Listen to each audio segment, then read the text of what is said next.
En la Jungla FM Radio estamos hablando con Sebastián Benavides, que es el invitado del día de hoy, y estamos hablando de todo tipo de temas alrededor de toda esta comunidad del core, como los dos discos amparados por el sello de Travis Barker, y pues que obviamente tenían todo ese feeling como pop punk. Entonces, a mucha gente le raya como esa migración constante que él tiene entre géneros, pero de alguna manera sí ha logrado mover masas o como atraer público, digamos, que no es tan adepto, digamos, a este tipo como de rock, y como que lo hace como más digerible para ellos. No sé tú cómo lo ves. O sea, yo lo siento es más como por el lado de que, o sea, primero, esos años fueron como muy particulares porque literalmente Travis Barker estaba metido en todo. O sea, muchas personas literalmente decían que si no hubiera sido por la influencia ni por la incursión que él tuvo con artistas precisamente como Machine Gun Kelly, o con trabajo en producción de muchos como álbumes de punk rock y de pop punk que estaban dando muchísimo de qué hablar justamente por esa época, si no hubiera sido porque él estaba involucrado con todos esos proyectos, quizás no hubiéramos visto también ese revival que hubo del punk rock específicamente después de la pandemia. En el caso de Machine Gun Kelly, a mí se me hace muy peculiar porque yo sé que sí, una persona polémica, sobre todo porque, por lo menos desde mi punto de vista, es una persona que no sabe cuándo callarse la boca a veces, y Okay. ha sido pues la razón detrás de muchos de sus problemas. Pero a mí sí me parece que lo que el tipo estaba haciendo, o sea, por lo menos con Tickets to My Downfall, que a mí me parece que fue un disco que en serio marcó muchísimos esos años, y también por la forma como lo vendió con su mini documental slash película, que aparte fue protagonizada por Sydney Sweeney antes de que fuera como esta gran estrella movida por Euphoria y por un montón de cosas. Yo sí siento que es bastante valioso, bastante necesario justamente, pero justo ahorita lo que está sucediendo es que yo siento que ya está como en ese punto donde le está costando este punto de innovación, y es precisamente por eso como que está saltando entre varios géneros. Y aparte no es solamente eso, sino que por lo menos desde mi punto de vista, entre figuras polémicas se entienden mucho mejor. Fred Durst en este momento puede que ya esté más señor, por llamarlo de alguna forma, pero al mismo tiempo también sabemos que es una persona que se agarraba con todo el mundo en los 2000, que se la pasaba literalmente de pelea en pelea. Entonces pues obviamente los dos, al ser como figuras relativamente marginadas, pero que en este momento están siendo más aceptadas en la música en general, pues obviamente les funciona perfecto hacer justamente esta clase de proyectos, y más ahora que yo siento que todos se están conectando muchísimo con el público latino. Un ejemplo muy claro es que MGK vuelve para Latinoamérica, lastimosamente no a Colombia, pero sí a Rock in Rio ahorita en septiembre. Entonces pues yo creo que eso no es de gratis, obviamente. Son como las oportunidades. Ah, bueno, pues que Limp Bizkit estuvo aquí en diciembre una vez más, en diciembre del 2025, justo solamente 2 años después de haber participado en el Stereo Picnic. O solamente uno, no me acuerdo, creo que fue en el 2024 o 2025. Sí, creo que fue como Sí, uno. sí. Y entonces, pues por esa razón a mí me parece que funciona, que literalmente funciona. Y aparte, una cosa que a mí me parece muy particular es el hecho de que en este momento, así como está pasando todo este revival del core, que es donde yo más me muevo, también está pasando mucho en el nu metal en general. O sea, a mí se me hace casi que inconcebible en su momento que en un solo año pudimos tener, en el caso de Colombia, a Limp Bizkit, a Linkin Park, aunque hubiera sido sin Chester, y a Korn, todos uno detrás de otro. Entonces literalmente yo sí siento que todo eso son como una combinación de elementos que están sucediendo específicamente entre el 2025 y el 2026, y por esas razones que están funcionando de la forma que se está logrando ahorita, justo por lo que estamos hablando también de esta nostalgia de treintañeros que están Claro. volviendo a reconectarse con todo esto. Hey, espera. Tómate un café con nosotros. El mejor café del cielo a mi tierra, 100% colombiano. Cultivado en Anolaima, Cundinamarca. Tiene varias presentaciones para que elijas a tu gusto, ya sea premium o tradicional. Haz tus pedidos aquí y disfruta de un buen café. Ahora sí podemos seguir. Claro, claro. Mm. Y también gracias, yo siento que la divulgación un poquito, y también digamos que en eso como que eres partícipe de alguna manera, y es precisamente a mí me parece que en general Colombia se ha puesto en el mapa en los últimos 10 años de una manera impresionante, como un destino o como una parada para muchas giras a nivel latinoamericano, cosa que no pasaba antes. Pues digamos que hay mil teorías y mil explicaciones de por qué razón antes no había quizás una imagen tan favorable. Sin embargo, ahorita me parece que ha pasado casi todo el mundo, o sea, como que de unos 4 o 5 años para acá, hemos visto un catálogo gigante que antes solo se podía quizás percibir o esperar ver en un sitio como Estados Unidos, como Canadá. Entonces, ¿cómo ves ese resurgimiento o ese fortalecimiento, digamos, de Bogotá, sobre todo como este escenario en el que viene mucho artista internacional? ¿Y qué crees a qué crees que se ha debido, digamos, que ese mayor interés también de las agrupaciones, precisamente, de venir? Yo creo que tiene que ver muchísimo también con el hecho de la diversificación de los promotores. Y es básicamente, antes no había como una competencia tan consolidada alrededor de los grandes organizadores de macroeventos aquí pues en Colombia específicamente. Si no era de música popular, vallenato, salsa o cosas más tropicales, antes no era posible contar con eventos de esa masividad fuera de los escenarios tradicionales. Entonces, por ejemplo, ahorita bandas de metal están pasando por el Movistar Arena constantemente, cosa que antes no sucedía. También, pues no sé, en el caso del Limp Bizkit, que primero lo plantearon, pues el Loserville lo plantearon para el Campín. Lastimosamente después tuvieron que pasar al Coliseo por un poco pues menos de venta de boletería, pero igual me parece impresionante. Entonces yo creo que eso fue precisamente gracias a la solidificación de los promotores, que ahora tenemos grandes grupos como Páramo, como Breakfast Live, que viene desde Medellín también como a fortalecerse y a consolidarse mucho, y incluso también los promotores más pequeños. Yo, por ejemplo, en este momento me acuerdo muchísimo que antes los únicos promotores o la única agrupación que se dedicaba a traer grupos de este estilo era Immigrant Records, que literalmente también llevaban como 20 años trabajando al interior de la ciudad, pero que solamente podía apuntarle a eventos pequeños. Sé que pues el lugar más grande donde literalmente llevaban muchas agrupaciones era en el Auditorio Mayor de la CUN, ahí en el centro, pero ahorita ya estamos viendo que se está logrando llevar aquel Movistar Arena, aquel Campín y muchas cosas, y eso es gracias a que los promotores se están arriesgando justamente a esa diversificación de muchas cosas.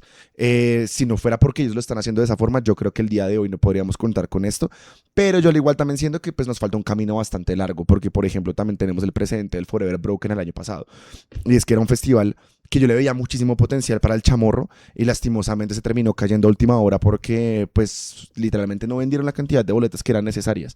Entonces todavía falta bastante, pero a mí lo que me parece muy lindo es el hecho de que por lo menos ahora sí se están arriesgando y se están tomando medidas al respecto, cosa que antes no sucedía. Claro. Y a mí me parece muy interesante también porque digamos que creo que vivimos a la par ese momento histórico en el que uno podía ver a Bring Me the Horizon presentándose en estos venues de 200, 300 personas, obviamente atestados, y pues casi que eran salas de ensayo grandes, o sea, y ellos en Estados Unidos pues ya lideraban Warped Tour, ya tenían pues un nombre, todos los artistas, por ejemplo, de Fearless Records, que en su momento vinieron, recuerdo por ejemplo a Lesana, y claro, creo que también ese cambio en las condiciones también para el artista, también de la mano pues precisamente de los promotores y las personas, digamos, que meten el músculo económico para que, claro, los venues sean muchísimo más atractivos y de alguna manera eso nos pone también en el mapa. Sin embargo, yo siento que sea algo muy valioso en el hecho de que pues al final podemos poner a cualquier persona en Movistar Arena, pero también la idea es llenarlo. Y de alguna manera sí se ha conseguido. Entonces siento que en eso realmente es que se ve ese apoyo, digamos, de la escena, que quizás en algún otro momento, por X o Y razones, porque también dentro de la subcultura habían 10.000 mitos, 10.000 también como guardarse uno la información de las bandas y demás para atesorarla lo más posible y sin saber uno que está de alguna manera afectando precisamente al género, que lo que necesitaba era expandirse. No, literalmente, y me parece muy valioso justamente que traigas ese ejemplo de Bring Me the Horizon, porque ellos han venido 3 veces al país y yo tengo el privilegio de decir que las 3 veces los vi. La primera fue en el 2011, que fue en el Teatro Metro, un lugar que ya ni siquiera prestan, pero una vez más es un ejemplo muy claro de que es mucho más pequeño y puede ver justo con ese ejemplo como la escala se fue literalmente disparando poco a poco. La segunda vez fue en el Notfest, que fue la primera vez que se arriesgaron a hacer este festival aquí en Colombia, que aparte, yo me acuerdo muchísimo que sé que lastimosamente para la promotora no fue el mejor evento en términos de resultados económicos, pero para mí sí fue un gran logro precisamente por la construcción de esta idea que se llamaba el complejo El Campín, que no sé si mucha gente lo recuerda, pero básicamente lo que hicieron fue cercar toda la zona del estadio, el Movistar Arena y los alrededores, para que pudieran colocar varios escenarios y que uno se estuviera moviendo entre el Movistar Arena y los alrededores, justamente para tener los 3 escenarios y poder estar saltando entre grupos que estaban tocando todo el tiempo. Entonces a mí me pareció una idea brillante, lastimosamente no lo volvieron a hacer, asumo que quizás no fue lo más exitoso, pero al igual fue un logro que justamente, ahí lo que estábamos hablando de la escala, Bring Me The Horizon, segunda vez que viene, pero entonces tuvo que venir acompañado a un festival de escala con artistas como Pantera, artistas como Judas Priest, que sabemos que al igual son 2 públicos completamente distintos y que quizás no habrían sido algo tan lleno si no hubiera sido gracias precisamente como a esas leyendas de un público mucho mayor. Y ahora, pues en el 2024 que terminaron llenando un Movistar Arena completamente sold out, que me acuerdo mucho que confirmaron el sold out solamente como 1 o 2 horas antes de que empezara el concierto, pues que al igual es un gran logro porque es una banda que literalmente uno jamás pensaría que iba a tener la capacidad de llenar un Movistar Arena aquí en Colombia. De hecho, yo creo que de la misma escena, pues ya nadie va a lograr hacer algo así, por lo menos en un corto plazo, porque muy pocos tienen literalmente la capacidad que tienen justamente Bring Me The Horizon, y más ahora que están volviendo pues también como está ese tema de la nostalgia también con su primer disco y demás, mucho más enfocado hacia el deathcore, pero además también vienen de haber hecho por primera vez un sold out de un Madison Square Garden justamente esta semana. Entonces yo sí creo que ese ejemplo es demasiado claro en términos de que sí podemos ver una escala de crecimiento, sí podemos ver que hay un público interesado, sí podemos ver que hay oportunidades, pero una vez más, falta mucho. Y ojalá bandas como Bring Me The Horizon terminen marcando un precedente mucho más grande para justamente influenciarlo de esa forma. Porque, por ejemplo, muchas personas ahorita los comparan mucho con Bad Omens. Y Bad Omens también me parece un bandón. Yo los amo con mi vida. Pero hay que ser completamente honestos y sensatos. Y yo no creo que tengan la capacidad de vender un Movistar Arena. Aquí en Colombia, por lo menos. Sé que en Estados Unidos y en Europa son gigantescos. Pero aquí eso no va a pasar. O sea, siendo que no tienen la capacidad. Claro, claro, tienen que estar como amparados con un festival, con más artistas, como para que se justifique de alguna manera así, y además porque, claro, yo siento que el acierto quizás que tuvo Bring Me fue precisamente ese periodo en el que de alguna manera se comercializó un poquito más su propuesta musical y lograron llegarle a más personas.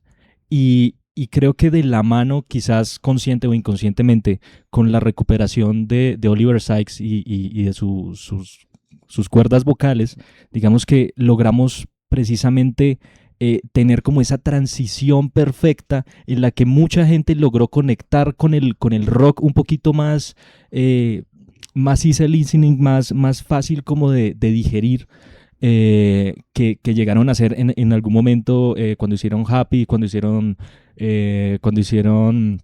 no me acuerdo cómo se llama ese disco.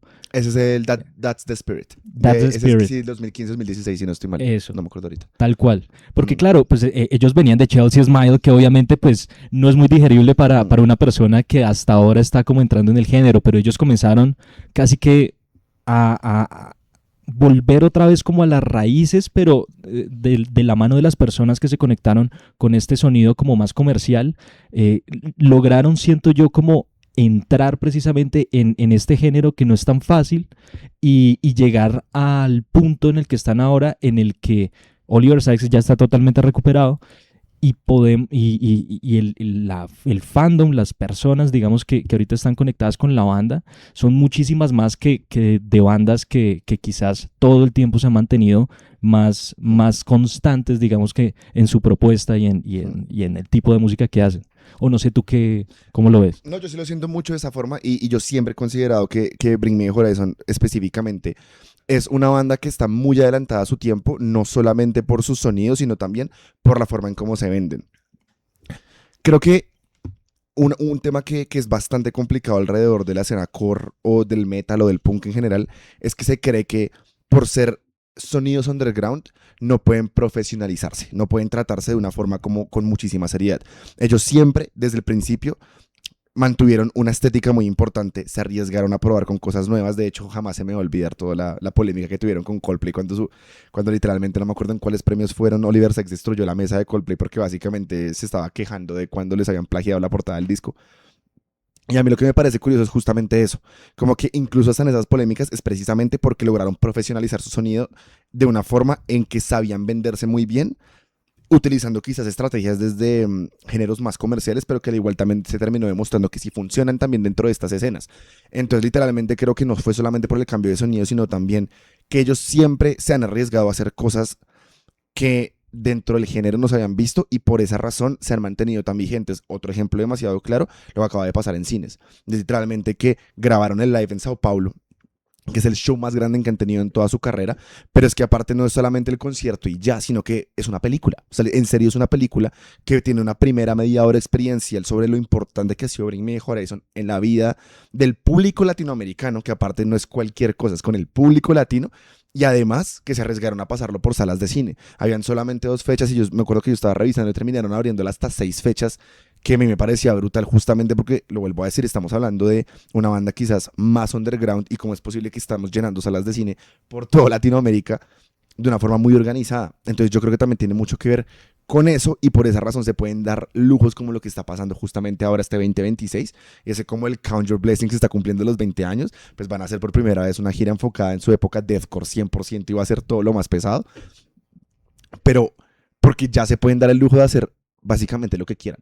Y a mí me parece que justamente en este momento hay bandas que están tratando de arriesgarse a seguir como esos pasos, pero al mismo tiempo, pues eso va a ser difícil, obviamente, porque pues ya está marcada la escuela, pero llegarla a eso es muy complicado. Otro ejemplo, o sea, volviéndolos a mencionar, Bad Omen siendo que va muy por ese lado, y pues una de las bandas más exitosas que hay en la actualidad, y que de hecho es de mis favoritos, que también es Sleep Token. Ok. Es bastante interesante, sobre todo porque, digamos que tanto Bring Me como My Chemical Romance, que los hemos los dos como puesto de ejemplo hasta el momento, siento que también son un gran ejemplo de cómo el rock de alguna manera o este subgénero de rock creció de una manera exponencial, porque ya en algún punto las experiencias en vivo eran netamente ver a los artistas en el performance y ver el performance que hacían, pero digamos que era algo como muy lineal. O sea, al final era tu experiencia con la banda y ellos están interpretando las canciones. Ahorita, por ejemplo, tenemos a Gerard Way con toda esta teatralidad, con toda esta historia, digamos que detrás y durante el performance, en el que él tiene como cierto como indicios como de querer expresar algo como a nivel político y a nivel social. Y tenemos por otro lado, por ejemplo, a Oliver Sykes, que en algún momento también metiéndose con inteligencia artificial y entonces modificando su cara en tiempo real para que entonces en los gritos se le convirtiera en un logo y demás.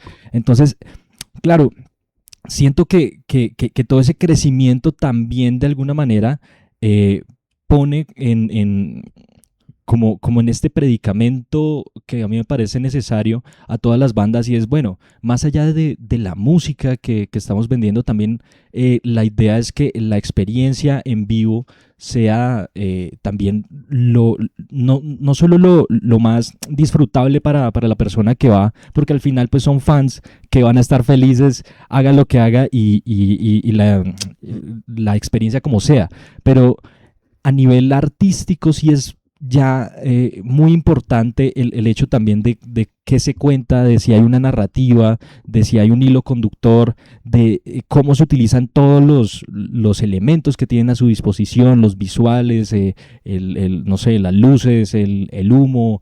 Entonces, ¿cómo has visto tú esa evolución precisamente habiendo visto en 3 ocasiones, me dijiste, a la misma banda? Creo que es justamente parte de lo que estábamos hablando y es parte de todo este proceso de la profesionalización del proyecto. Entonces, obviamente, estamos hablando de 2 bandas que, aunque ya sean excesivamente comerciales, pues no vamos a negar que nacieron dentro de todo esto, de underground en general. Y justamente creo que me parece muy importante es que sean esos proyectos los que se están arriesgando justamente a hacer esta clase de incursiones, porque eso es lo que ha facilitado, primero, que sí se vuelvan más comerciales, pero segundo, pues que también demuestran que en estos géneros también se pueden hacer cosas grandes y de calidad y que pueden ser una experiencia muy diferente para la gente que lo está viendo. siento que es necesario porque independientemente de que si uno va a un concierto va específicamente por la música, porque pues obviamente uno quiere ir a cantar y a vivirse todo como se pueda, es básicamente demostrar que pues cada vez las personas están buscando más formas de entretenerse, más formas de vivir la experiencia de una forma distinta y también saber que una presentación en vivo puede ser una herramienta de storytelling. Entonces yo siento que justamente en el caso de My Chemical Romance específicamente me parece demasiado brutal porque básicamente lo que hicieron fue unir pues todo este universo alrededor de Black Parade.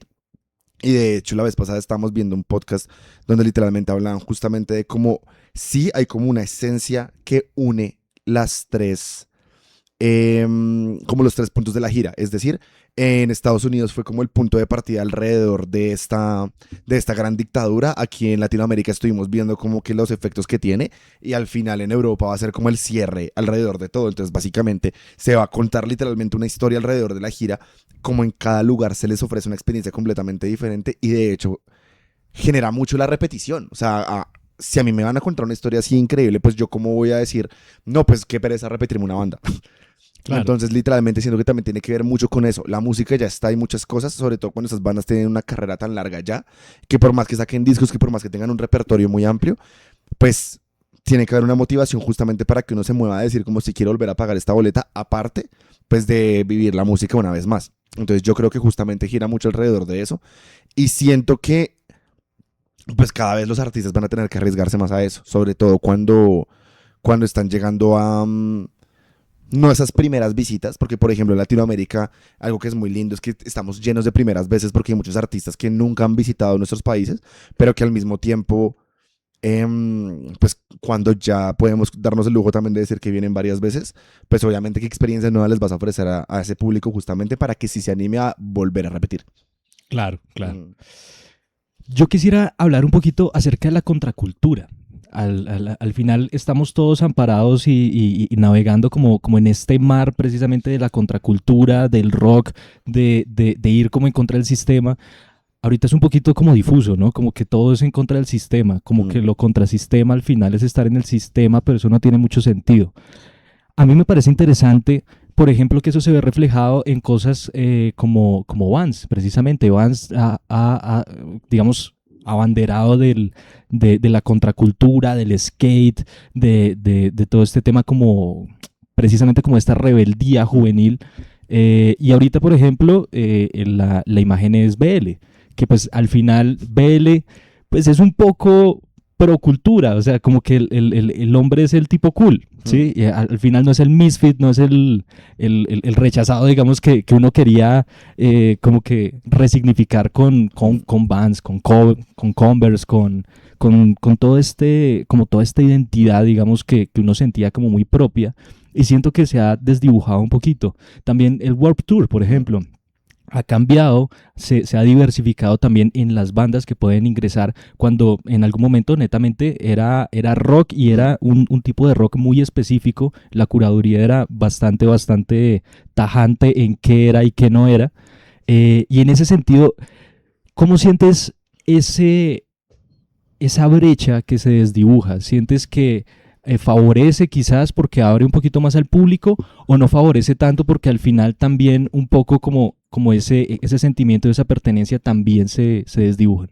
Yo creo que es más bien un tema justamente como de la pertenencia, y básicamente también está muy conectado con la idea que estamos hablando ahorita, y es la profesionalización de los proyectos.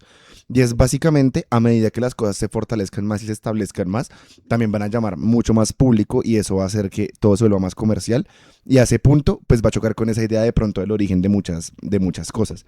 De hecho me acuerdo muchísimo de una entrevista que fue muy famosa hace varios años, que es el vocalista de los Sex Pistols, no me acuerdo cómo se llama, Johnny Rotten creo, pero no estoy seguro, en ese momento no me acuerdo, que literalmente es una entrevista diciendo en este momento ser una persona republicana tradicional en los Estados Unidos es la contracultura ahorita.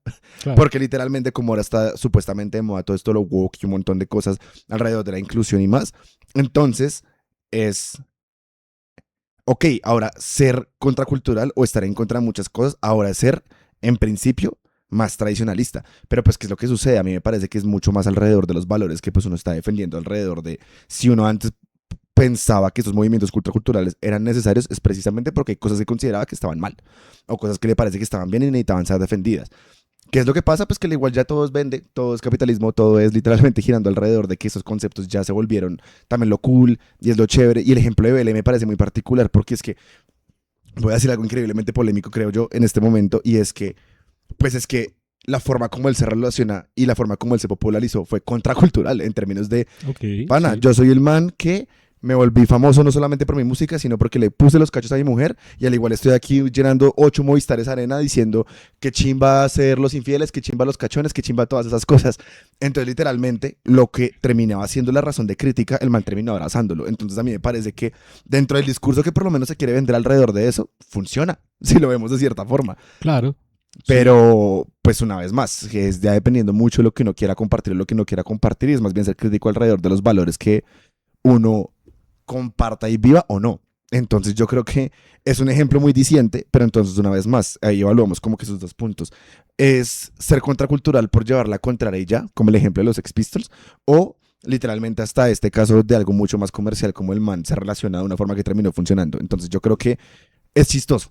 Es chistoso y básicamente lo que, pues si uno es una persona que se dedica o sea, a estar en espacios como de rock, de metal, de punk y todas esas cosas, básicamente lo importante es seguir creando comunidad, que creo que eso es como lo más valioso, literalmente, que son espacios realmente colaborativos donde se comparten cierto tipo de valores y seguirlos manteniendo con el objetivo no solamente de ni hacer dinero ni de trabajar dentro de ellos, ni solamente los conciertos, sino una vez más crear una comunidad donde la gente esté creciendo constantemente.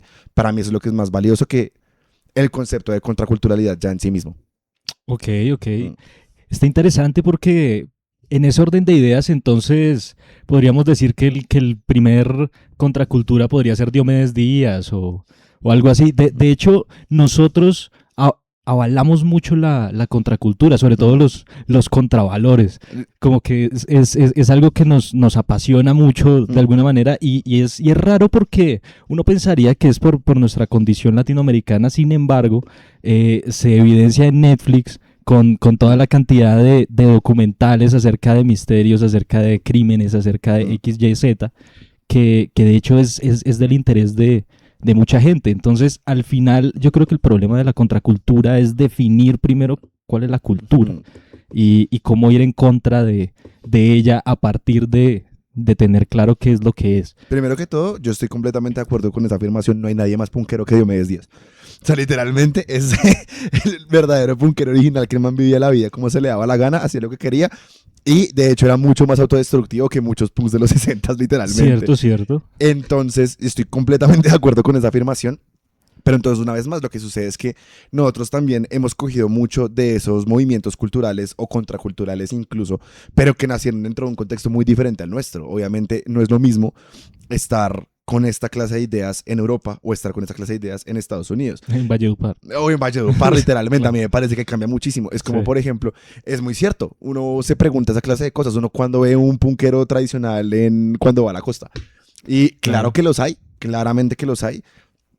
De hecho, hay una investigación muy fuerte alrededor de eso porque en la época de los 90 eran víctimas de violencia muy fuerte donde literalmente eran objetivos militares en la época de los grupos armados y demás.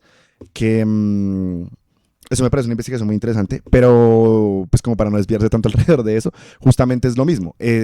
Nosotros también creo que hemos tenido que encontrar unas dinámicas completamente distintas al interior de nuestros países porque pues funcionamos de una forma completamente diferente a estas ideas que vienen desde afuera.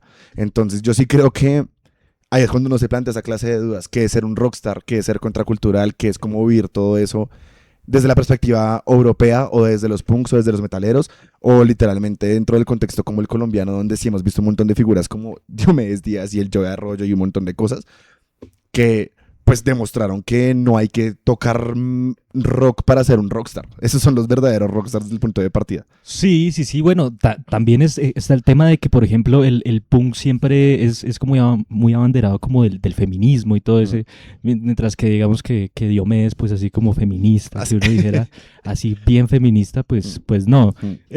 Ahora, sí mató a alguien, pues como otros ilustres en la música, pero digamos que más allá de eso, a mí me parece muy, muy valioso es precisamente el hecho de uno analizar un poquito como el entorno. Sobre todo, a mí me parece que aquí en el rock, tanto como músico como consumidor de música, me parece que existe un concepto que es casi satírico, que es el de ser true, que ser verdadero. Hmm.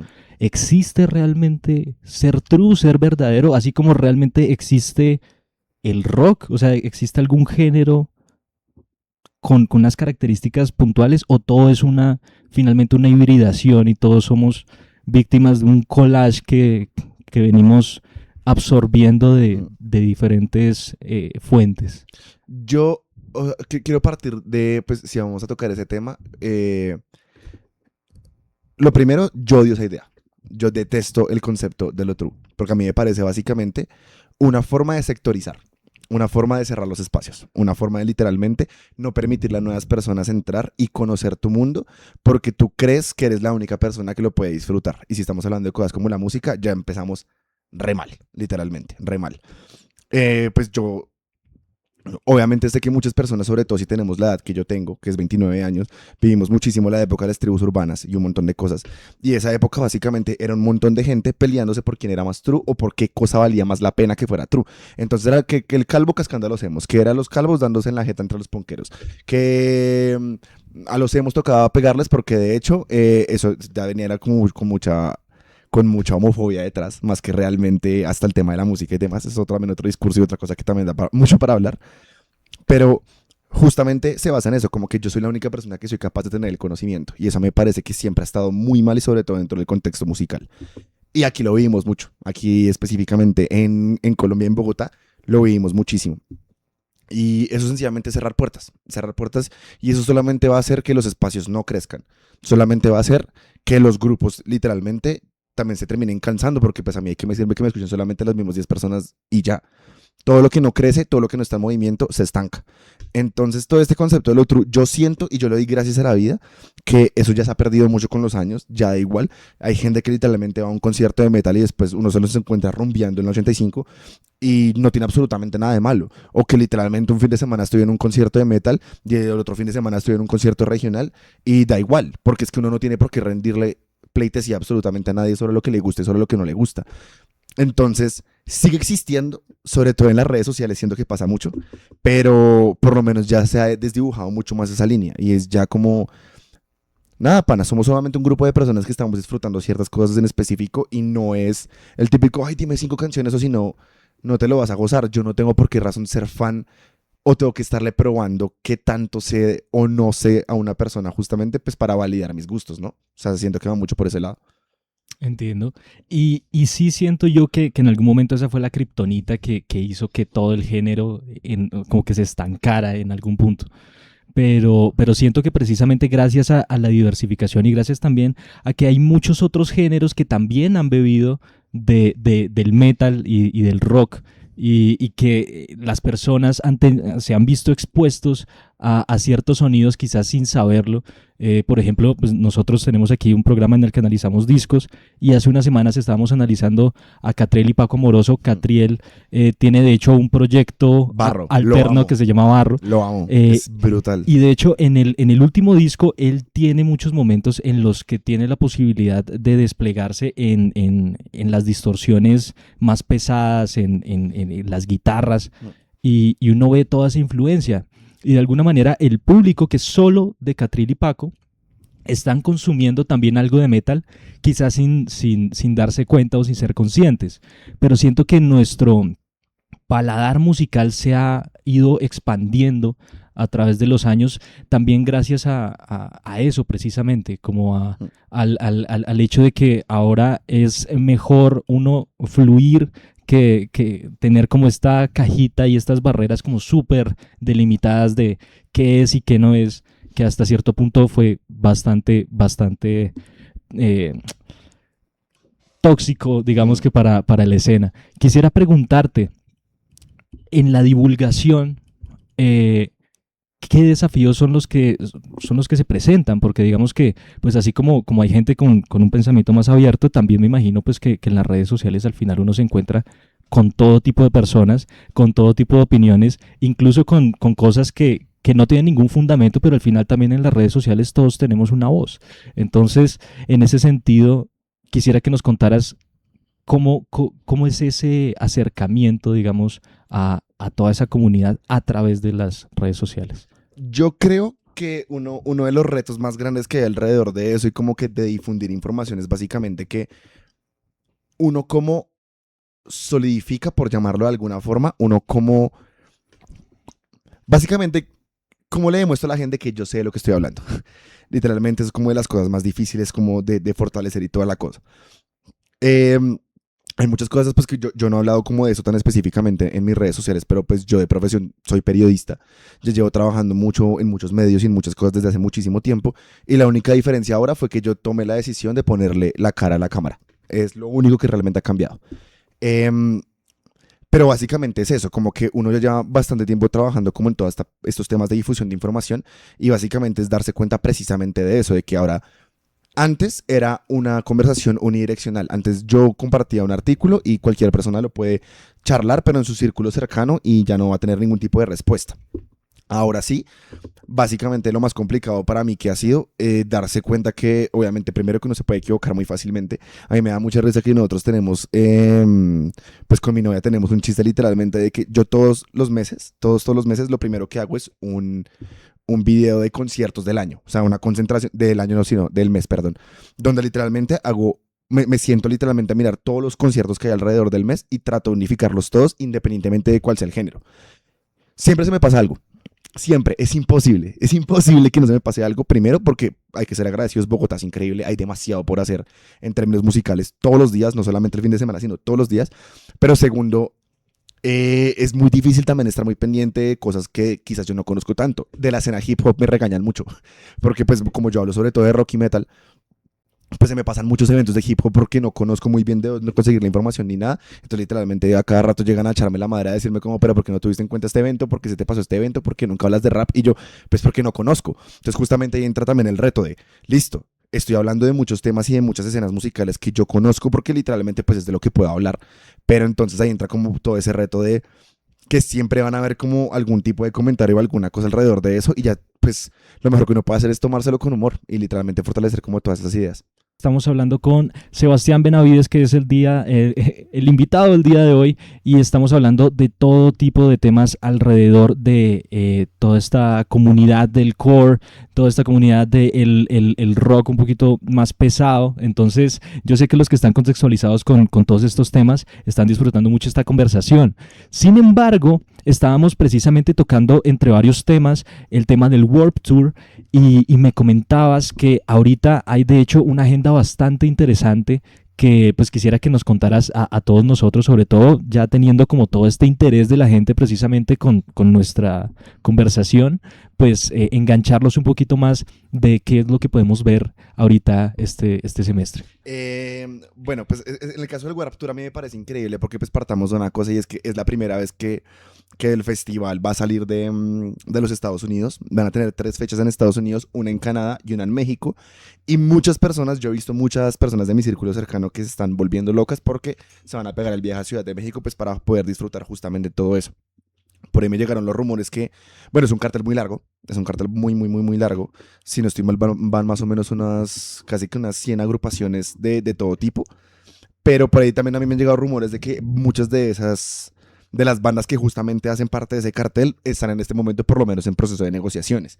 Entonces yo creo que el segundo semestre del año, no solamente para México, para el Warped Tour específicamente, o esta clase de eventos grandes va a estar movido, sino que aquí a Colombia hay varias de esas que literalmente van a pegarse el viaje. Todavía no, una vez más, no puedo decir mucho de los rumores que me han llegado porque al igual son rumores y están en negociaciones, no se puede como cuadrar mucho más. Claro, claro. Pero una vez más, por ejemplo, el segundo semestre, o sea, yo siento que en el caso del metalcore específicamente, él es el protagonista del segundo semestre, sin lugar a dudas. Tenemos grandes eventos como que, bueno, la otra semana es The Amity Affliction, ya ahorita en mayo. Tenemos Landmarks en septiembre, que es una de las bandas más importantes de Francia que se está moviendo ahorita.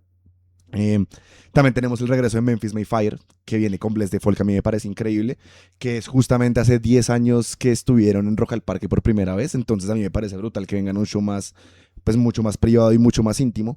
Aparte, yo tuve el privilegio de viajar el año pasado a México también al We Missed Ourselves, y uno de los principales headliners era Memphis Mayfire, y puedo decir que solamente han mejorado muchísimo su sonido. Entonces en este momento vale muchísimo la pena ir a verlos, aparte que vienen como Les Default, que Les Default también es una banda con una trayectoria increíble, que, que de hecho, y hay como en anécdotas chistosas, yo nunca los he podido ver en vivo. Han venido a Colombia como 5 veces y yo nunca los he podido ver en vivo, siempre pasa algo. Y me da una tusa horrible porque es una banda que yo llevo siguiendo casi desde el inicio, pero en serio es algo demasiado chistoso. ¿Qué más viene? No, es que en serio, el próximo semestre está de locos. Ayer anunciaron el EMI Metal Fest, y que viene con Testament, viene Municipal Waste con Immolation. También acaban de confirmar el regreso de Hayley Williams en solitario. O sea, es que en serio, Bogotá se está moviendo de una forma que es demasiado, demasiado normal. Y de hecho, toda esta agenda cultural es una de las cosas que a mí me llevó a empezar a hacer contenido ya de forma más independiente. Porque obviamente, pues yo quería hablar como de todas estas cosas que de pronto mucha gente no está hablando. Hay muchos creadores de contenido alrededor de la música un poco más comercial, por decirlo de alguna forma, y siento que a esta clase de espacios también le hacía falta eso, precisamente, un poquito más de difusión, así fuera como una forma más independiente. Claro, y además a mí me parece muy interesante, por ejemplo, cómo es el tema de los sesgos y al final también como de la agenda que se establece de alguna manera en los medios de comunicación.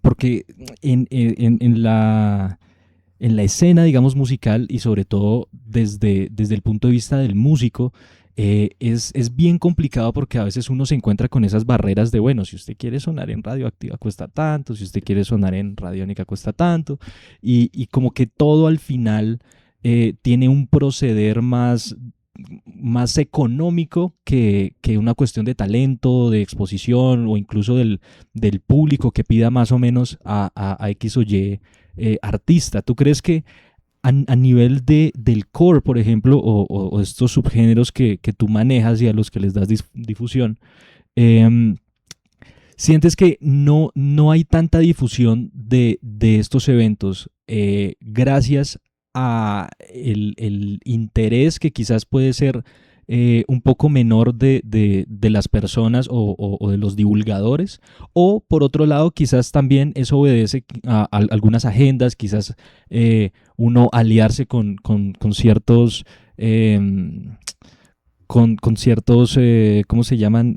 Promotores o con ciertas agencias que promueven eventos. Entonces, pues obviamente tú le das difusión a X y no a Y. Entonces, al final, ¿cómo ves eso como un medio que al final se puede entender como independiente? Yo creo que eso gira mucho alrededor de un concepto básicamente que es el de la democratización de la información. Y es básicamente, es verdad, antes eran los canales de una forma como muy directa y era o sonabas acá en las emisoras o básicamente nadie te va a poder conocer. Ahorita ya cualquier persona tiene una herramienta muy grande alrededor de eso. Y yo creo que pues precisamente por esa razón, en el caso de la escena que yo me muevo particularmente, se ha facilitado mucho, eh, pues justamente que ya se pueden crear como estos espacios de la difusión de la información sin que sea como tan dependiente como de otros grandes espacios, por llamarlo de alguna forma. Y al igual, pues siempre hemos hablado de escenas pequeñas. Yo también sigo muchísimo la escena local y aunque hemos hecho coberturas de eventos gigantescos como el de Korn el fin de semana pasado y demás, también yo estoy muy metido en la escena local precisamente por eso, porque me parece que es importante dar a conocer muchos de los proyectos y muchos de los sonidos que están surgiendo al interior pues, de Bogotá específicamente, o incluso el año pasado también estuve en el Festival Altavoz en Ciudad Altavoz, que era como la convocatoria pues, para ver cuáles proyectos nacionales iban a ser elegidos justamente para sí participar en el Festival Altavoz como tal.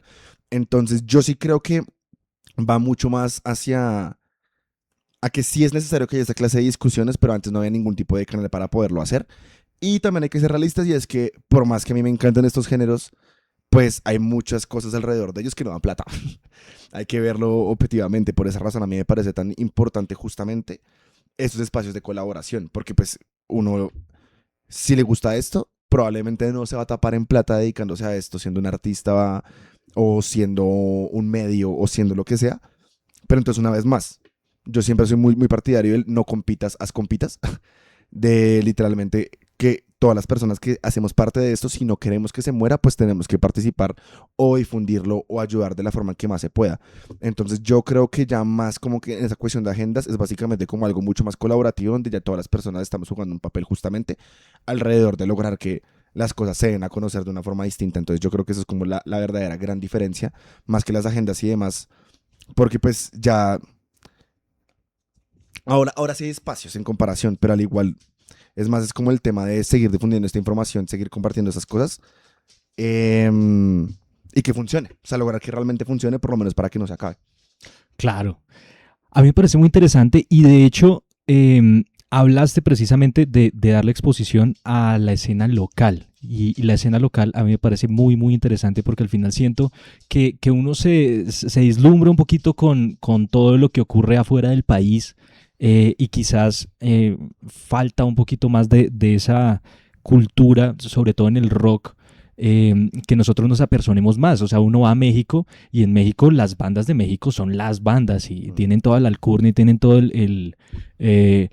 como todo el aval del público, que es lo que me parece más interesante que de pronto no tienen las bandas de aquí. O sea, hay bandas durísimas que pues, tú te las encuentras en la calle y a la gente le vale cinco, incluso sabiendo quién son. Al final siento que eso falta un poco y quisiera preguntar, digamos, alrededor de eso precisamente, ¿tú cómo ves precisamente esa escena local? Y si nos puedes dar quizás algunas bandas que nos quieras recomendar como para darles precisamente esa exposición y que podamos también a nuestro amado público de la Jungla FM para que pueda también escuchar, contextualizarse y obviamente también enamorarse de este género que es supremamente apasionante y que pues estamos evidenciando que se está moviendo un montón. A mí ese tema me apasiona mucho justamente y hablar de la escena local particularmente porque, una vez más, me la viví. Yo soy de los que me los viví. Yo empecé a ir a conciertos literalmente cuando tenía 13 años. Y por más lindo que sea ver muchas bandas internacionales, también es demasiado lindo ver cómo muchos proyectos se fueron fortaleciendo con el paso de los años. Y de hecho hay una historia que quiero traer a colación alrededor de eso y es la historia de Vestra. Vestra es una banda que este año lastimosamente se despidió de los escenarios. Tuvieron su primer, o sea, creo que la última vez que habían tocado juntos fue como desde antes de la pandemia, pero pues lastimosamente varios de sus miembros migraron y varias cosas y por esa razón nunca habían podido tener como una despedida oficial. Y este año de la nada confabularon todos los astros para que por fin todos los miembros estuvieran acá. Hicieron una despedida el 24 de enero. Me acuerdo mucho de esa fecha porque, en serio, este ha sido de los conciertos más lindos que yo he vivido en mi vida, porque fue como un cierre de ese ciclo alrededor de, una vez más, sí es posible que esta clase de proyectos, aunque no sean los más gigantes, aunque no sean los más rentables, aunque no sean los más escuchados, al igual tuvieron un impacto demasiado grande en las personas que crecimos justamente en la escena local. Iba a ser en el Teatro Acto Latino, me acuerdo, pero en 2 semanas fue sold out. Que pues seamos honestos, dentro de la escena local no es tan habitual que haya conciertos sold out y mucho menos pues si son solamente las bandas de acá. Lo pasaron a un lugar un poco más grande que fue en Ballroom y fue lo mismo. Yo vi a la gente en las mismas publicaciones que yo compartí alrededor del evento, la gente peleándose las boletas, todavía diciendo me faltó conseguir, me faltó tal cosa, no se pudo hacer, nada. Entonces, literalmente, ese para mí, una vez más, fue como un cierre de un ciclo, no solamente porque fui muy fan de la banda, sigo siendo muy fan de la banda, pero además porque demuestra que aquí en Colombia particularmente, sí se están logrando hacer cosas que quizás antes no se hacían. Y ahí ya quiero entrar al segundo punto, y es que justo en este 2026 está pasando algo, y es que por primera vez muchas bandas en serio están logrando romper fronteras, pero a un nivel muy grande. No estoy diciendo que no haya habido bandas como Grito o como Ira particularmente que hayan salido del país a llevar el sonido, pero es que ahora se está volviendo más habitual. Se está volviendo más habitual. Un ejemplo muy claro fue, y la que empezó con todo esto fue Siracusae, que Siracusae es una banda que lleva una trayectoria muy larga al interior de la ciudad, ha cambiado de miembros, han pasado varias cosas alrededor de eso, pero el año pasado ellos participaron en una convocatoria del Bogotá Music Market y fueron de las primeras bandas colombianas en la historia en participar en el festival Copenhague de Dinamarca. Y desde que ellos abrieron esa puerta, no ha parado.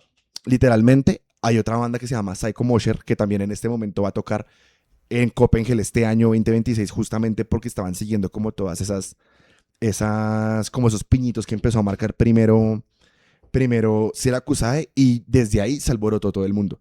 Siracusae le abrió literalmente a Megadeth hace unos días en las 2 fechas del Movistar Arena. Poison the Preacher, que es una banda que a mí me encanta, que ha tocado en Rock al Parque y muchas cosas. El año pasado tuvo una gira por Europa increíble. Este año creo que vuelven a viajar a México. De hecho, ellos van para otro festival ahorita que... ellos van para el Wacken. Van para el Wacken de Alemania. Entonces, que una banda colombiana esté tocando literalmente en ese festival me parece una chimba.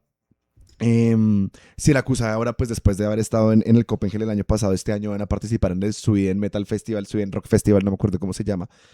Entonces se está logrando. Algo que en un momento que era casi que inconcebible, que las bandas les tocaba literalmente con las uñas y sacando créditos y muriendo por lograr viajar y llevar la música colombiana, por lo menos la música pesada colombiana fuera del país, ahora se está logrando mucho más fácil. Y son bandas que literalmente nosotros estábamos viendo casi que cada 8 días en lugares pequeños, y ahora los están llevando a esos festivales gigantescos. Entonces, si es posible en este momento, lo vuelvo a decir, o sea, yo en este momento estoy muy pendiente de lo que está haciendo Poison the Preacher, Siracusae, los chicos de Psycho Motion también me parece brutal lo que están haciendo. Y una banda que yo siempre he querido ver crecer más porque es mi banda favorita nacional es Ceguera. Ceguera es una banda que sí se ha movido muchísimo, muchísimo. Ellos, de hecho, también participaron en el Notfest. Fueron de las pocas bandas nacionales del Notfest 2022. Y de hecho, este año sacaron un disco, que hace rato no sacaban música. Entonces, una vez más, hay muchos sonidos locales que en este momento la están rompiendo y que va a hacer que... Yo sí siento que ahora se está por primera vez rompiendo esa frontera y ya cada vez se va a poder lograr mucho más fácil. Mucho, mucho más fácil. Ojalá, ojalá. Pero bueno, ya tenemos esa tarea entonces, ya tenemos 4 bandas fijas que tenemos que escuchar por lo menos este fin de semana. Quisiera preguntarte, una ronda de preguntas. ¿Qué banda te falta por ver? Ush. Así que tú digas, la tengo en el radar, no he podido verla, pero apenas tenga la oportunidad, esa es la que sigue. Lo que pasa es que yo en este momento yo me dejé llevar mucho por lo que mucha gente habla de los Big Three, como de esta nueva generación. Obviamente bandas como Bring Me The Horizon marcaron como mucho una tendencia, pero yo no sé por qué cada cierta cantidad de tiempo se abre como esta ola de los Big Three. Pasan cosas como el anime, como en las series, como en todo. Literalmente siempre hay como estos grandes titanes que están moviendo mucho las cosas ahorita. Y son justamente 3 de las bandas que yo no he podido ver, por lo menos hasta el momento, que unas Bad Omens. Bad Omens me parece que en serio, desde la época que hacían un metalcore mucho más pesado hasta esta época mucho más industrial con la que están explorando con sus últimos discos, me parece que vale muchísimo la pena. Y ellos van a ser igual de grandes a lo que Bring Me The Horizon está haciendo, estoy seguro alrededor de eso. La segunda, que es una mucho más pesada, pero que al igual también me gusta mucho, es Lorna Shore. Me parece que son los que están moviendo toda la bola del deathcore sinfónico ahorita. De hecho, yo tengo una tusa horrible porque yo estaba viajando por Europa por un trabajo que yo tenía, justamente las mismas fechas que ellos estaban en gira, y lastimosamente no se pudo ir pues a ninguno de esos eventos porque pues yo estaba en modo trabajo. Y la que más le tengo el ojo puesto, pero sé que es muy difícil, por lo menos en Latinoamérica, es Sleep Token. Sleep Token a mí me parece que en serio es una banda que está... No sé cómo lograron meterle un ritmo de reggaetón a una canción tan pesada, con un cierre tan pesado como el que tienen, que es Caramel, que de hecho el año pasado fue una de las canciones mejores calificadas de todos los portales de Revolver, de Kerrang, de todas estas revistas que se dedican como a esto un poquito más como alternativo, por llamarlo de alguna forma.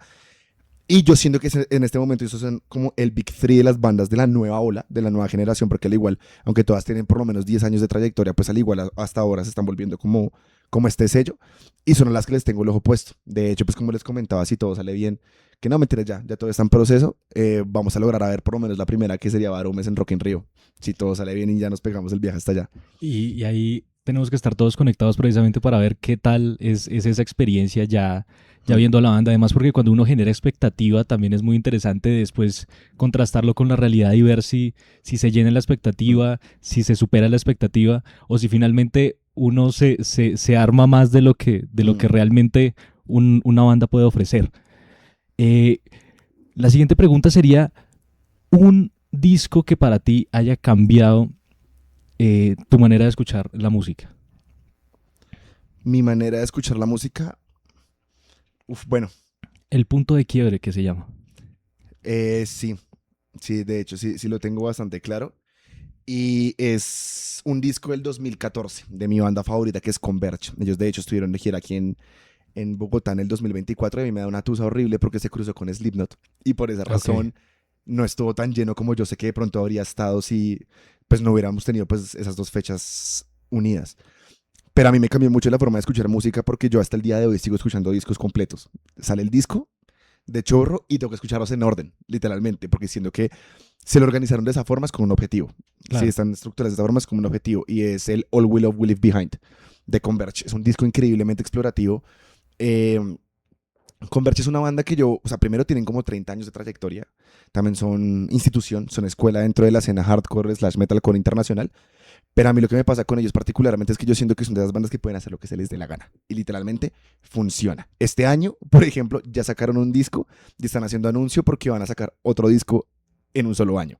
Entonces a mí me parece brutal y siento que si una persona quiere empezar a incursionar mucho de la escena core, siguiendo como pues todos los elementos del género, ese es un muy buen disco para entrar. Tiene canciones mucho más explorativas, pero también tiene muchas cosas de muchísima velocidad, mucho tupa tupa, como le digo yo, que me encanta. Entonces siento que sí, ese es como un buen punto de quiebre, porque desde ahí siento que no vuelve a escuchar la música igual. Nice, me gusta. Siguiente pregunta. Un top 3 de vocalistas del género, sobre todo en el growl. Ish. El top 3 de growl.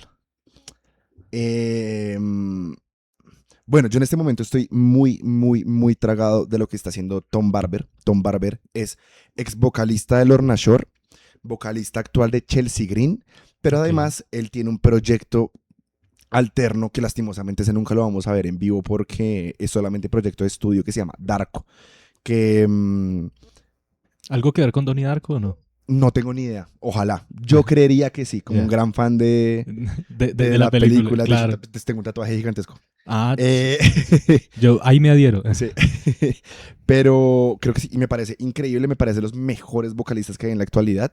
Obviamente, y también tengo que meter al vocalista actual de Lorna Shore, que es Will Ramos. A mí me parece brutal porque, de hecho, cuando él apenas entró a la banda, le hicieron, es que no me acuerdo cómo es que se llama esta chica, pero hicieron una colaboración con una youtuber que se encarga de dar clases de técnica vocal y ella literalmente le dijo, yo no entiendo usted cómo hace esto, entonces yo necesito entender, y le metió una cámara en la garganta y lo puso literalmente a gritar y los mismos médicos decían, pana, o sea, su garganta hace movimientos y se acomoda en posiciones que no tienen sentido, o sea, esto realmente no tiene nada de sentido. Y obviamente porque me parece muy valioso meterle elementos de voces femeninas, porque en este momento siento que aparte dentro del core particularmente hay muchas mujeres muy, muy, muy, muy poderosas que la están dando toda. Y que de hecho tuve el gran privilegio de verlas hace tan solamente una semana a Tatiana de Ginger. Okay. De Ginger. O sea, es que a mí me parece brutal cómo alguien puede tener una voz tan angelical y que es tan aguda y gritar de la forma que grita esa mujer. Y suena mejor en vivo que en las grabaciones. Ya los he podido ver 2 veces y cada vez es más brutal que el anterior. En serio, me parece que es, una vez más, son de las que están llevando la batuta al género en este momento y me parece que ahora que hay tantas mujeres que la están rompiendo, como por ejemplo también Courtney de Spiritbox y demás, que también lo vimos hace poquito, siento que ella es la que tiene como mayor versatilidad y es un monstruo, literalmente, cuando ahorita es un monstruo, pero me parece brutal. Es bien interesante, sobre todo porque la técnica es muy difícil de lograr. O sea, y creo que lo hemos evidenciado en muchas bandas que precisamente comenzaron con un sonido más crudo, pero también menos entrenado. Y el tiempo precisamente fue el que les cobró esa transición a tener que o actuar, digamos, de manera correcta con las cuerdas vocales o quedarse en el trayecto como grandes voces que no lograron mantenerse a través del tiempo. Quisiera preguntarte, precisamente hablando de las mujeres, yo creo que ahorita de las inserciones más interesantes y sobre todo más polémicas fue precisamente Linkin Park. Emily Armstrong, si no estoy mal, sí. Entró a Linkin Park y entró desempeñando precisamente el papel de Chester, que viene siendo melódico y también viene siendo toda la parte de los gritos. Entonces, en ese sentido, ¿tú cómo ves esa inserción? ¿Crees que sí se llena, digamos, que ese espacio que dejó Chester Bennington? ¿O ya, digamos que está bien, pero es definitivamente otra banda con el mismo nombre?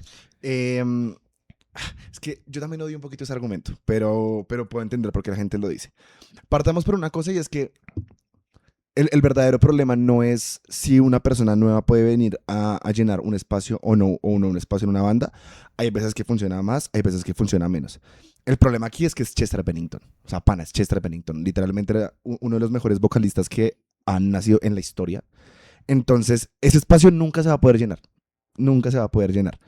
Sin embargo, la banda tiene todo el derecho de reinventarse y lograr hacer un acercamiento nuevo, teniendo en cuenta justamente eso. Es otra etapa, es otro momento y le están apuntando a cosas diferentes.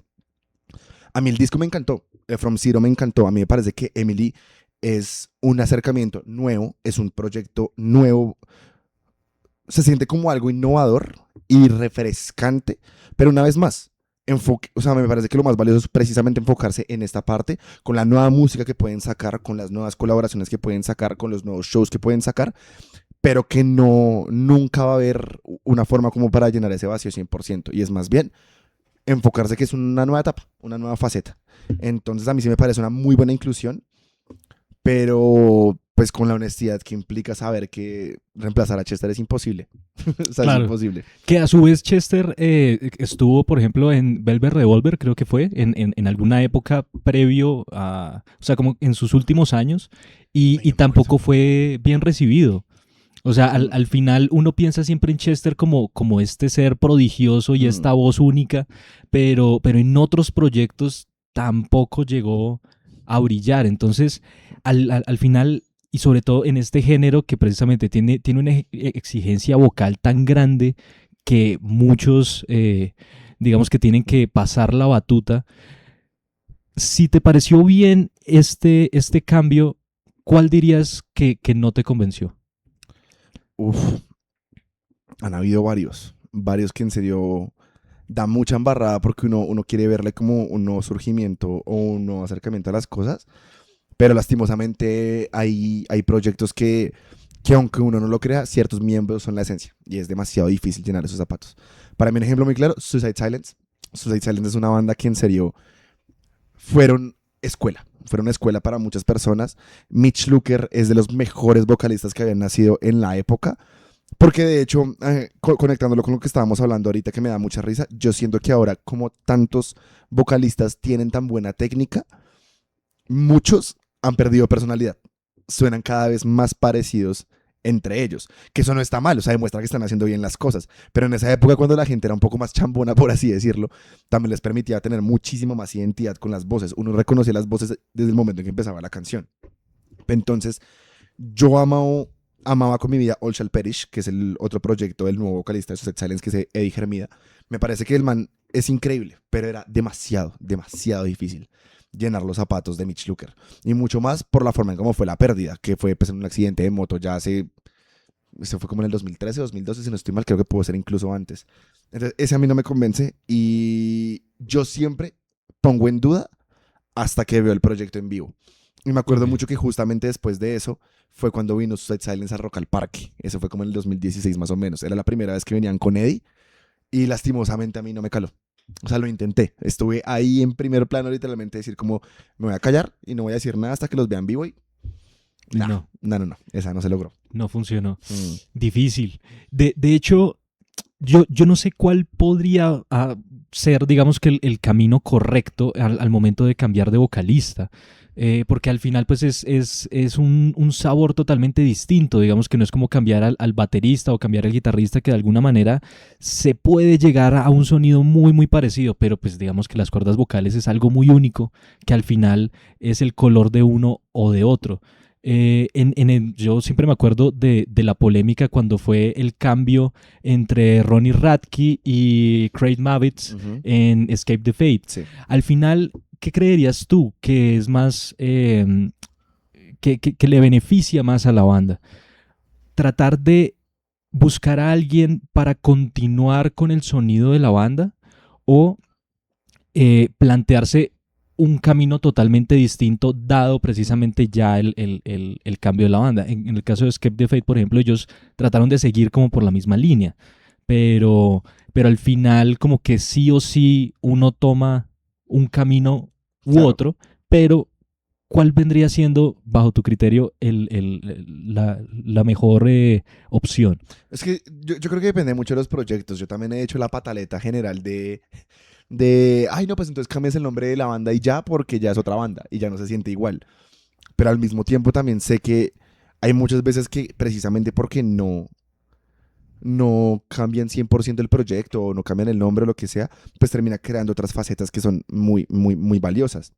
De hecho, volviendo al ejemplo de Chester, me da mucha risa porque es que mucha gente se acuerda de Chester con todo el amor del mundo, pero también se les olvida que después de Meteora, todos los discos los cogieron a pata, en mayor o menor medida. Sí, claro, cuando sacaron New Divide, pues salió en Transformers, evidentemente, pero a la fanbase no le gustó ni cinco. Todo el mundo decía, esto es un asco. Entonces todo el mundo ahora sí recuerda los grandes himnos de Chester porque no está, pero incluso desde esa época fue algo increíblemente polémico.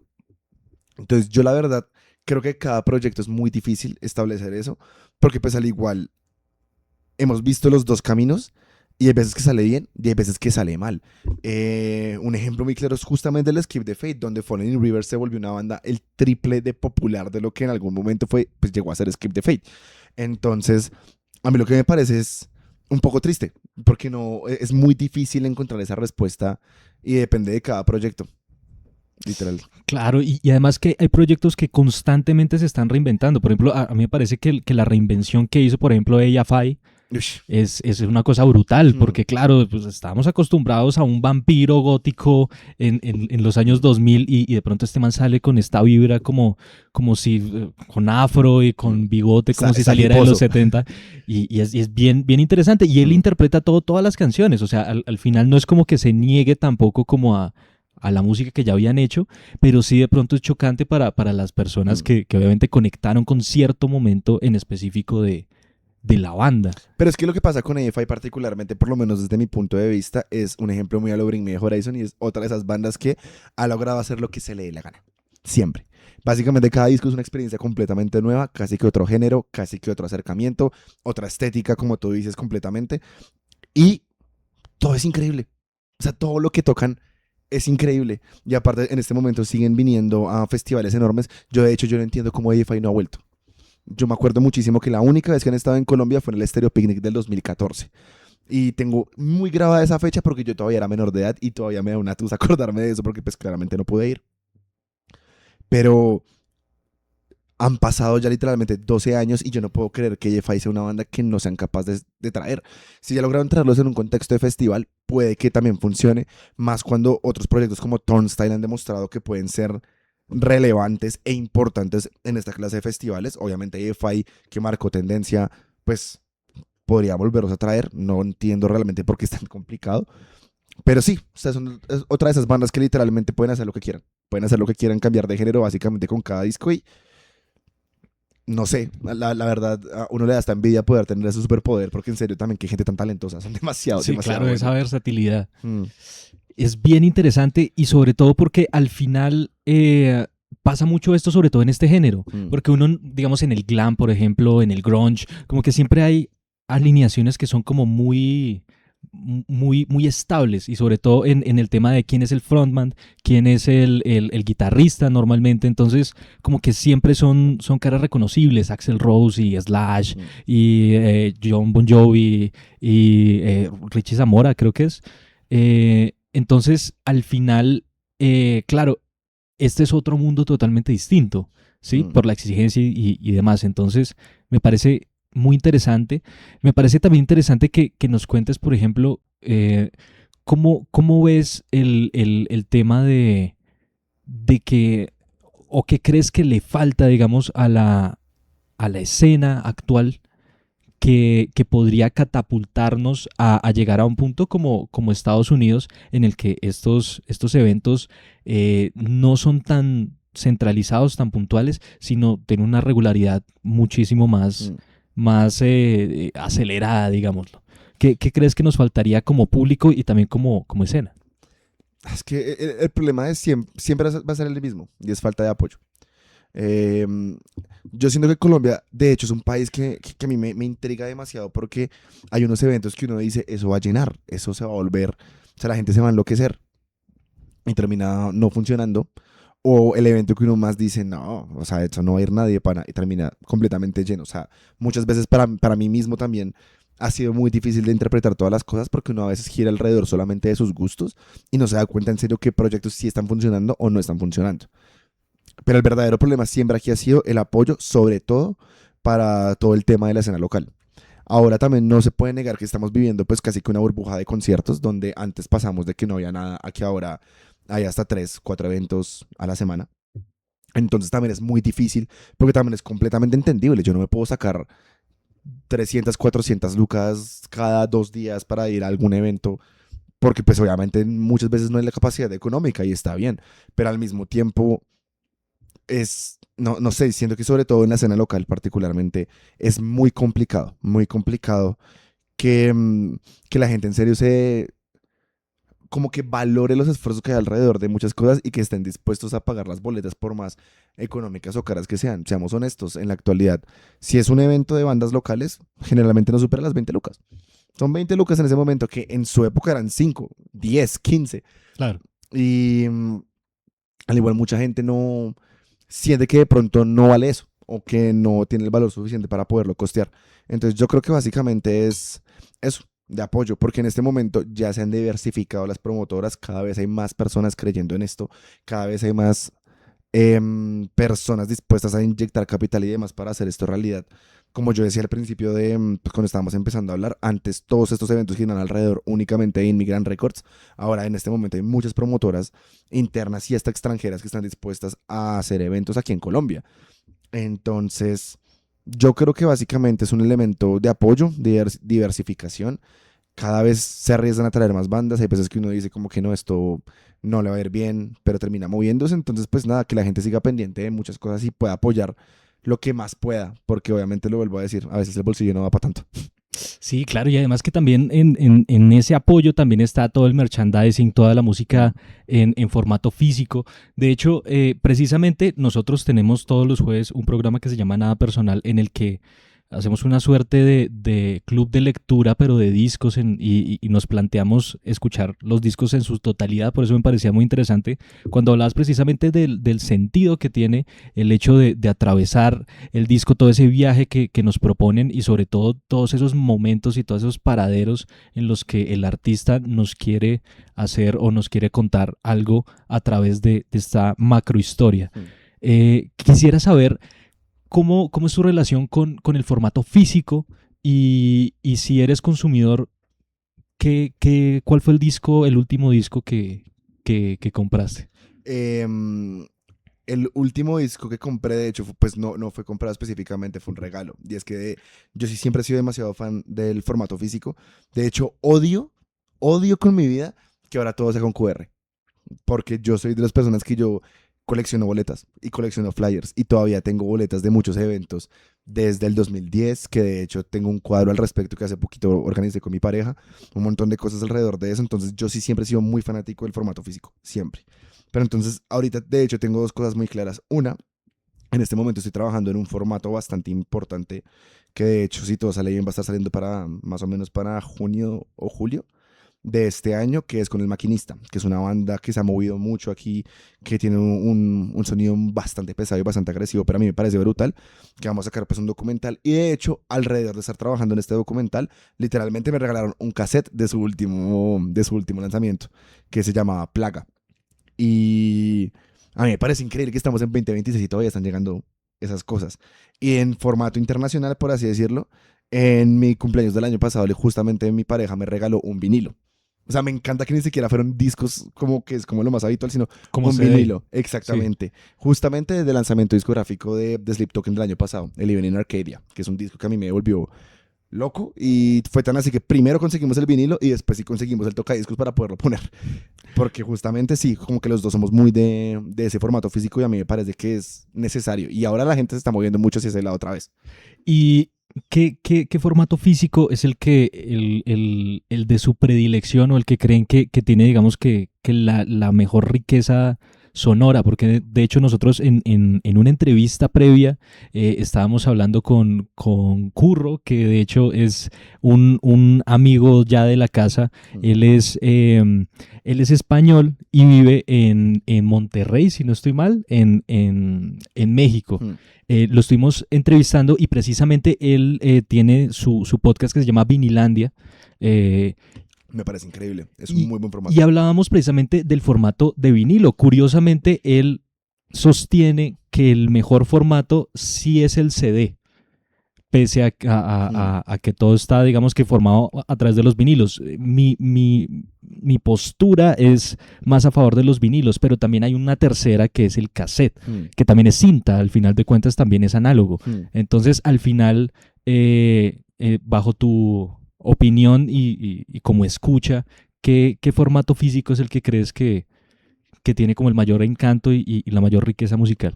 Yo creería, por lo menos porque es el que más viví, fue el del disco. El del disco como tal, el CD. El CD normal. Pero no solamente por el disco en sí mismo, sino siento que era la experiencia más asequible para muchas personas en términos de no solamente el disco en sí mismo, sino también la experiencia que traía. Entonces, que la época preciosa que uno sacaba la portada del disco, no solamente para tenerlo, sino para poder revisar el cuadernillo, para poder revisar las letras y poderlas aprender a su forma y toda la cosa, que siento que en el caso del cassette y el vinilo son mucho más estéticos. El vinilo también puede traer muchas cosas por el estilo, pero siento que la experiencia del disco era como la más cercana de la gente. Es lo que más vivimos todos. Yo de hecho todavía tengo muchos discos que yo coleccioné también, sobre todo de escena local, de muchas bandas que todavía... Mentiras, que de hecho la mayoría ya no existe, ahora que lo pienso. De esos que solo se encontraban en Cachalote, en BAM Store, así, en sitios muy específicos. Exactamente, que de hecho todavía hay varios de esos que se consiguen en Sin Fronteras, que fue como esa evolución de Cachalote ya mucho tiempo después. Exacto. Pero, pues sí, o sea, literalmente es como todo ese acercamiento que fue como, siento que es lo que más viví y por esa razón pues obviamente es muy difícil no tenerle pues como ese mismo cariño. Claro. Pero ahorita no tiene tanto como el mismo valor, tanto estético como en general, como valor percibido, llamémosle, porque pues al final pues, todo es el mismo formato, en teoría todo es el mismo archivo, digamos, impreso en diferentes formatos. Aparte a mí se me rompe un poquito el corazón con el vinilo específicamente porque el tocayeso que tenemos es un asco. Entonces el problema ni siquiera es el vinilo específicamente, sino pues la caja que tenemos en este momento. Entonces quizás cambiaría un poco mi percepción ya cuando pues pueda cambiar el tocadiscos como tal. Claro, aunque también tiene mucha magia precisamente ese grano como en el cine, por ejemplo. A veces se busca intencionalmente que exista esa imperfección, que exista como ese sonido constante que de alguna manera también lo dota como de estética. Sí. Y en ese sentido, pues, digamos que yo sí soy partidario del vinilo.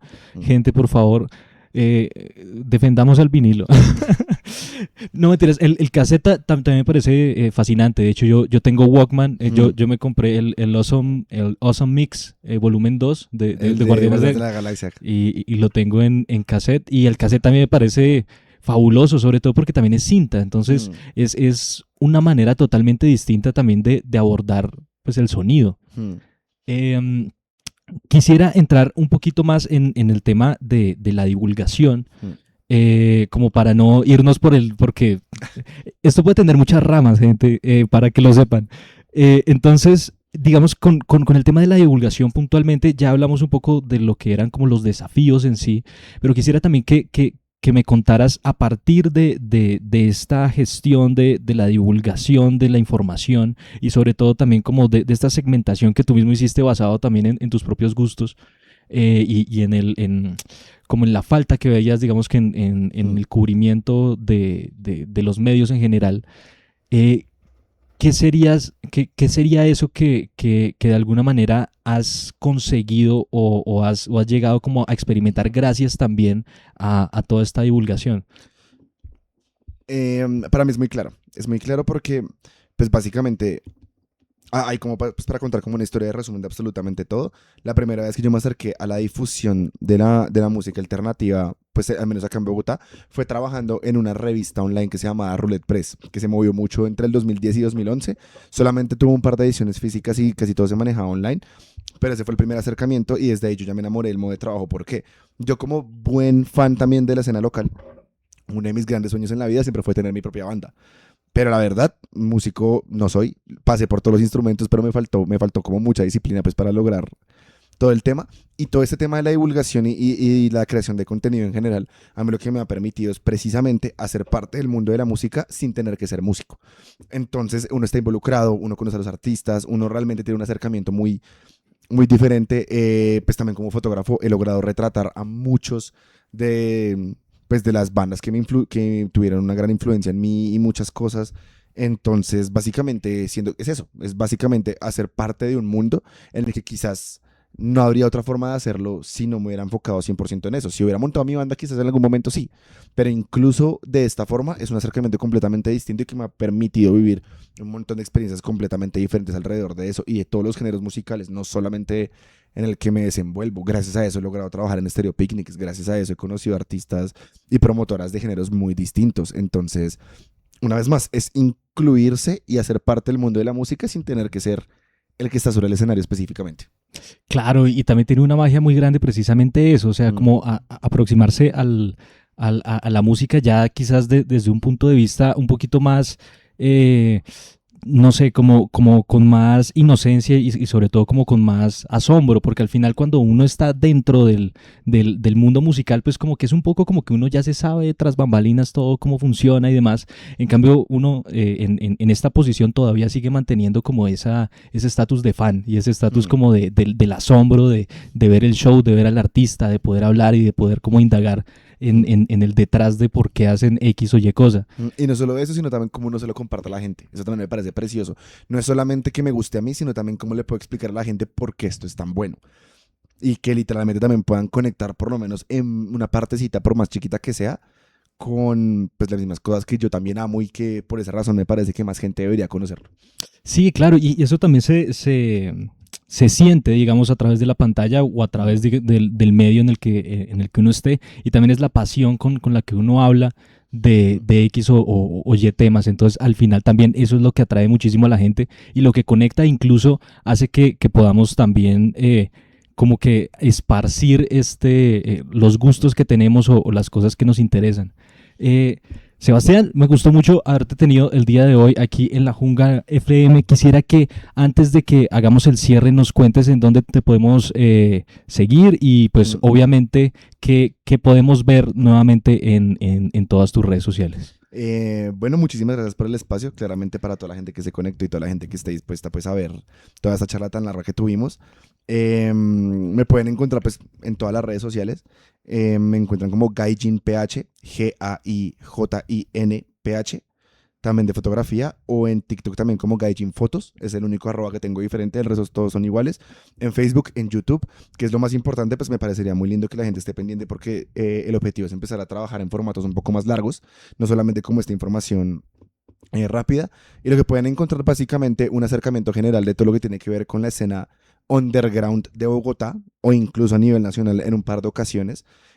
Todo lo que, si les gusta el hardcore, el punk, el metal, el emo, todas esas cosas que de pronto en este momento de lo que justamente estamos hablando, que es la nostalgia, ahí van a encontrar mucho alrededor de eso. Solamente este fin de semana se vienen varios eventos. Está el de Stick to Your Guns con Bane en Borough. El domingo tenemos el de Balance and Composure. Yo siempre estoy allá haciendo cobertura fotográfica. También van a encontrar reviews de los eventos como tal. Y pues nada, literalmente como que un acercamiento sobre básicamente cómo es mi vida siendo parte literal de todo este mundo de la escena local, nacional e internacional, que me parece muy valioso. Y sí, lo que digo, se vienen varias cosas bien interesantes estas semanas. Genial, entonces ya tenemos toda la información obviamente para poderte seguir y estar bien al pendiente tanto de las cosas que van a pasar ahorita como también de lo que va a seguir pasando eventualmente, también obviamente toda la difusión acerca de bandas y demás, todo dentro del marco del core. Entonces pues nada, todos los que nos estén escuchando y obviamente se hayan conectado con todas estas temáticas, que de pronto también se hayan encontrado con bandas que no escuchaban hace mucho tiempo y que de pronto también les haya recordado algo de parte de La Jungla Jungla FM Radio solo queremos darle las gracias por habernos acompañado el día de hoy. Obviamente invitarlos a que el próximo viernes vamos a tener otra entrevista supremamente interesante con otro invitado sorpresa. Y nada más decirles que por favor nos sigan en nuestras redes sociales. Estamos en Instagram, estamos en TikTok como La Jungla FM Radio y también estamos en Spotify y en Twitch por si quieren ver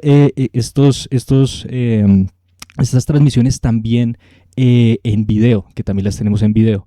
Entonces, muchísimas gracias. Mi nombre es Daniel Ortiz, a.k.a. El Último Astronauta, y yo me despido de ustedes. Gracias por estar aquí en La Jungla FM Radio, radicalmente diferente.